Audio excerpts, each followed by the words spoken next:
wo kwa afo ma na se wo kwa sa na dwo ha ne kora na wo se wo pejot na wo pebese se bi kwa de kwense kora nso na afa agu botom na adekọ nti e bia wo be hia nipa no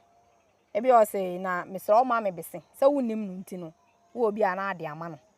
wo de ma na wunya obusa no anya bi ma na wo sa no ho kwa unru ha ne ha wo benya na makum ye enwulam ye bibi wo ho no ma frɛ ne samanpagya se bia se wo kɔ ba bia wo nam enwulam mu na wo kɔ abonse wo kɔ anim kakra betia ne se ti se de obi pagya no wo de se kan hwim kwenkwen o twagya ti se de o twagya no wo de ahwim kwenkwen ta se wo gina wo tai waso a te bia be wan se nipa na nyi nipa be sa gya kɔ anim kakra no na wo sa akɔ na wo sa ye se wo pam emmoa no ene bi won so a unhu nani no by obo no oda mo wan bi won mo da odi ni nani ni tini besie enti wo behu wo hwe ayi na behu ni nipadua no wo esum nim enti obo won mo kwa untimi unto nani wo beto esum nim wo ni body nim aha no so wo ho no on metitigu na wakata so gbe eburu a na wano ade begu ankurem wo be settle pipe ne bibia kama no abo bochie na esi so kama eno ani nsuom nti pipe ne beda nsuom na ankure ni so esija so na ese eno so o no anu ti bedi kan bo soda ansa na wadan soda na wo bedi kan no ensawfu na atwe ama na bate se ensuo no ba enye nsuo ti wo wie no na wo benu amu ankure ba ko bia benu amu mienu ti wo no mienu a na wo ti wie a na wasa aka ne mienu nyina abom abusuami mo akwa baba Ghpage so biem na yewo asante mantam na da bia wote abofo enka ana wote abofo stories a eya hu se ye mema ena wote abofo enka ana za abofo ewura mu no mafiri om ho ene de yewo oba ewa ha a ene ni bedi nkomo na ebia betwetwe so kakra men kasa bebre beme ni ene nkomo ma me pato majo ya ega na empoma ya me adum edanyame ase abofo enu madi nkomo nyina ye mema ene nko ade nyame aboa ye ene yenya oba a oye obofo ye pese ene ne twetwe nkomo pato wadawo ma yentimi ni uni nkomo abra ye ni mudin pato na we frozen pato am de dufie pato dufie eno ane dufie me de ajo dufie pato hen na wote hen na ufiri bifiri aguna samai asa wo sere pato na ekwan ba so na ba ye obofo ana ye va se ahayo adwuma ye kwan ba so na ubewura mu bi ero de eye awale na maami ehu abofo adwuma na ye me maami kokofa no ye bofo ti okwa adam di na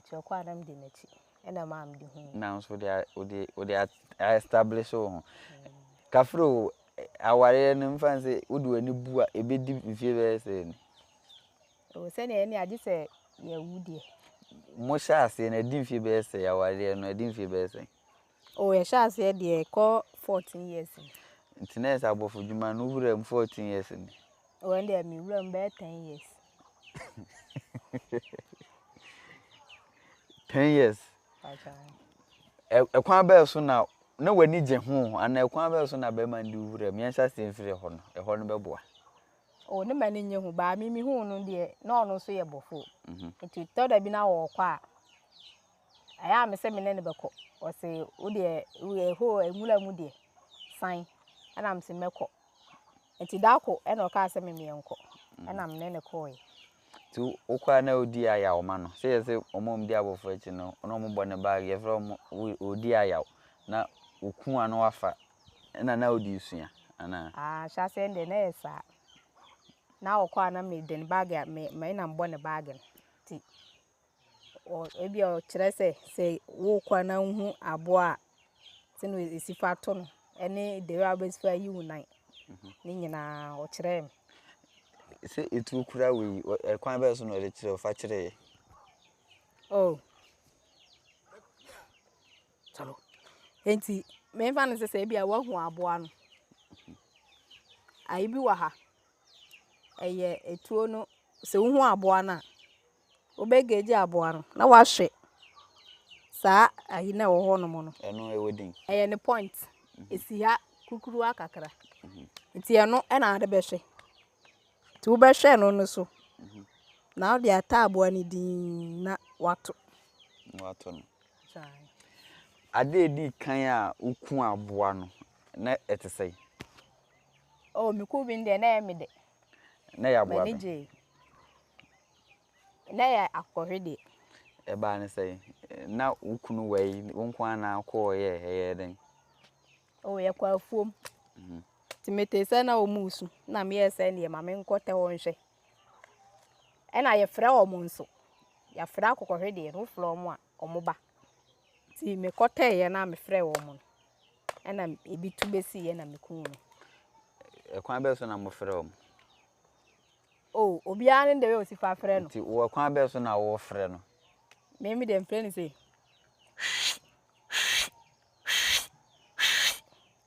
sa na ye frɛ o mu na obae no ukun no e na de ko kire wura se bakun aboa enti efiri o de na eze o na no nwanwa se o kire me no na me ntu bi ma ni hu enti no nim se e bia me suro mintimento enti me de kire no eye no nwanwa eya unse wo kasa no sha se na wo kasa unu wura beko ana obedu ukun achi o se ewura mu de onfa wonko ana se bibisa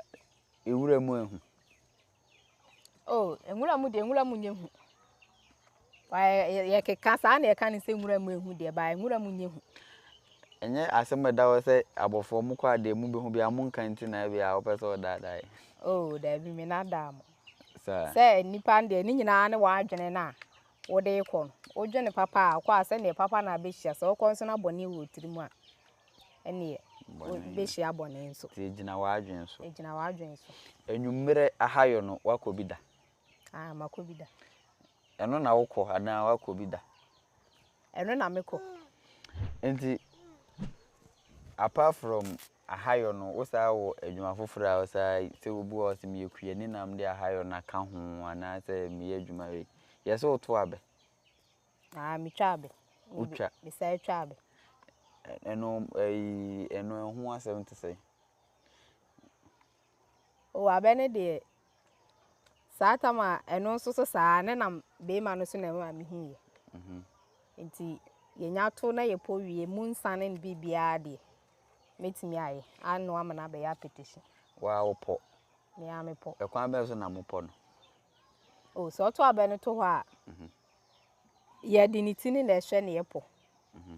enti o ba bi a wo de be hu se bi a me po ha ni tini be kwa akohyema na wo po ni se ye be ni tini abaka makama enti wo start free ho no mo na wo be wie ni wanya abe ni ti kama kama ena e kwan be so na mo de no ansa no o wa pa abe na wi agu ase yi nsa no wo be tete nsa na kogu ankrem ye wo ankro ho no be tete gum na wakata so be eburu a na wano ade begu ankrem wo be settle pipe ne bibia kama no abo bochie na esi so kama e no ani nsuom ti pipe ne be da nsuom na ankre ni so esija so na ese eno so o no anu ti be di kan bo so dansa na wadan so da na wo be di kan no esawfu na atwe ama na bate se ensuo no ba enye nsuo ti wo wie no na wo be no amu ankre ba ko bia be no mu mienu ti wo no mienu a na wo ti wie a na wasa aka ne mienu nyina abom e de agu ankre ni na wano enne be mo appetition enne be mo appetition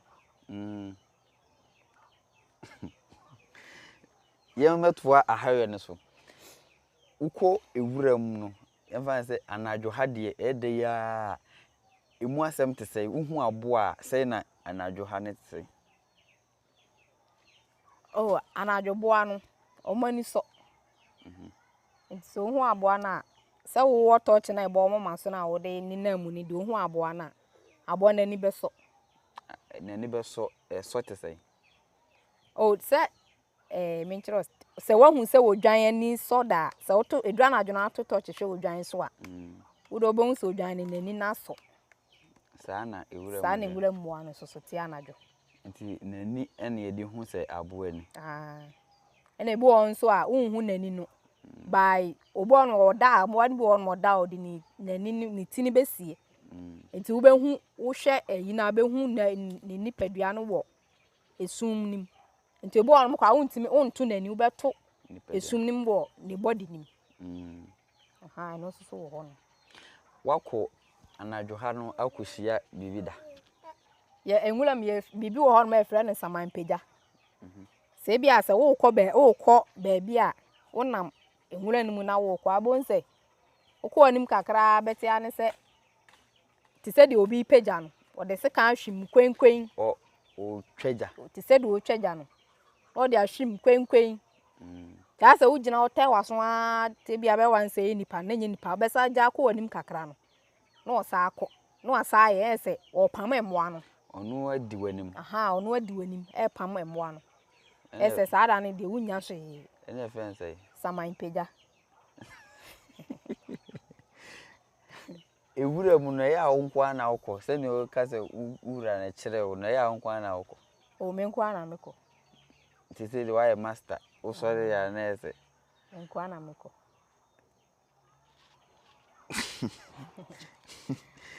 omo frɛ madebi omo frɛ no waka samanpeja ene yefre omsi yefre bibi samanbɔfoɔ se eno what ebi ho asem da samanbɔfoɔ no yese se bia wo kɔ a ebia wonnim nipa no wonnim sa wo kɔ onnim de wo behia no enti first no me ba mbete se yese se wo kɔ afom ana se wo kɔ sa na dwoha no kra na wo se wo pedjot na wo pebese se bi kwa de kwense kura nso anu afa agu botom na ade kɔ nti e bia wo behia nipa no e bia o se na mesra o ma me bese se wonnim no nti no wo bia na ade ama no wo de ma no wonya obusa no anya bi ma na wo san ho kɔ a unru ha ne ha wo benya na makunu to omo ye from samanbɔfoɔ moeriam ha yesi motia ene sa nsaman ne sa de no wa ha mate se wa hia bi da ne esesan omo ho mfana omo ho pampan no ti se spray mu ni yenkun mu santi bo no abon se watwa mo baabi na eho kakra na no eho no bo no eho la nyunu ukọ anim kakra bon se obete scent ti se spray bisa no ese omo wo ho no motia wo ho wo kasa no de kan akokɔhwede ena aboa beebiem na wo sa kun o makum amoku a ana makum kankane yeso omu fi aboa de aboa be kana mai omu hadwen omu hunahuna ba omu hadwen kankane betime hunahuna se bia wo hunu at once one ma obetime ha te se de oba so na se wo no wa anya kokodura onu yesa nyina so no odwane o so onu ohun light no odwane ndi se oyesa na se wo yam hyew de ani obedwane aja osisi de na ku kankan na te sei ba ne sei pese wo nkyere me ba ne sei meko na me ba fie okwa na adwo ha meko na adwo ha na me ba fie nti me duru ensuo bim na msimi kope bia no ensuo nde sei bonsamo eti me duru na msimi kope bia no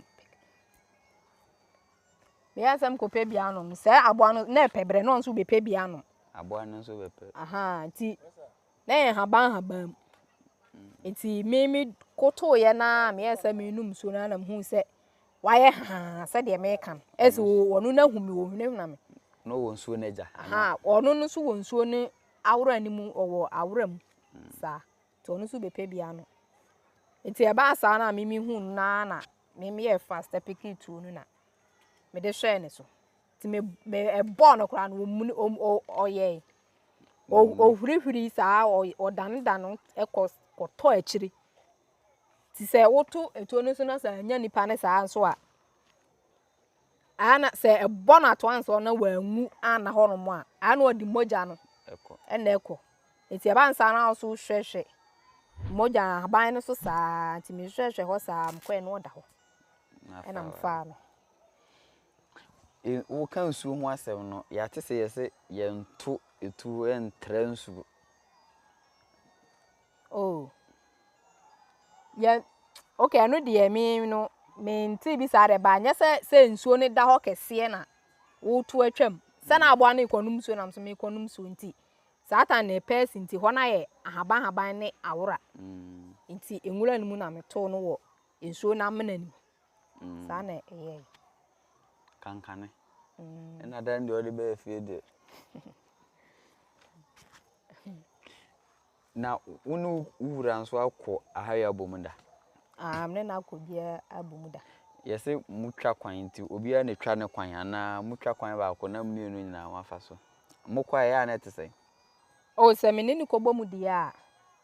me ni kobom dia ayi na kwan na ekodwitwa ne de onu kodwitwa na wia ti na ya pe se kodwitwa mfa se na wia na kodwitwa ya e chena ye betimi akofa so ahun se bia so otwa mienu a ye be kan akofa so na wa che se bia afa ha obi ba be hia wa ha ye twa nyina na ye obuta butadua no ho e de hihye no so se de be ya wonyera ti mene na kobida eya wo pese woni ne nko ana ekwa na wo kwa eya ho to oh at times me say me kwa eye e na mene ne konso so a eye ope so what bibi mpani tema ade ho frɛ no atweye ana se yese abofo bebre kobom no yese omu kobush ba no ne de ye wi time te no de mi nko obida ompe eno de me man kwa na omukọ ena me sima akoye oba no kwa mintimi fa me ho enko fole wo abo a ye frɛ no wansane omo frɛ bibi wansantoa what be da eno ete say oh in fact say bia nipa be 5 6 ena timi ko na ye wodo no so epe aboa no omo de ne nan na epe eno no mpe ne nsutobre sensuo to a na de ono no etoa no edi aboa na chintu omo be sisi de se bia se wo pam se nipa no hwe aboa ne nan na ba bia ekọ no eno wo kire se bia wa ha na eba ha o wa wo se na ekose yo ti wansanto ansa no mokọ no eno nso de wo mpe senso de ye wi a ende mi nko bi da ye wo se azakura ne hadwen wo he ekom de no nkomo ne de ye besa da aba ne asa bedi ye ba nso na wo ye aduane nti ye nsa da anya wo mre bebre emoso sa ebi ada foforo ye besa aba na enu abedi nkomo nti ebi aha na mre be me kwan ana se wasem kasa na wo nsem fu etwa to no na ade ama ye ne de nsemasi ebi ana apese busa bibi ba emre nti me emsa oh de me so me ka kire mi nwan mo abonten ne se de wunim ye bia no obi hu se wunim ade ne ye mfansie te se de na adu de ne sie no oh me de se me mfansie me mfansie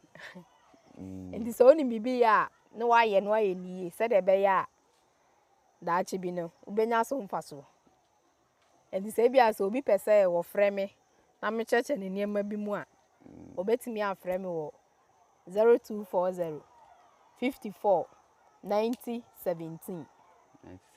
obi kura pensa ta on frɛ sa number na yesu wura nso sa ye nduro ope aduro nso so a on frɛ sa number wi ya wo aduro chese yale no ne ya ji se ace ene entimi se ne enka se ace de be ye ho aduro no so wunim ye ana wunim mu kakra aduro no wa kire me Sesi a na bia wo tu kwan na obi ba metimi aye bia man. Eno sa nkomo no so ye bedi nada foforo. Nti yebesese bia obehwe aduane na behwa akora no nti.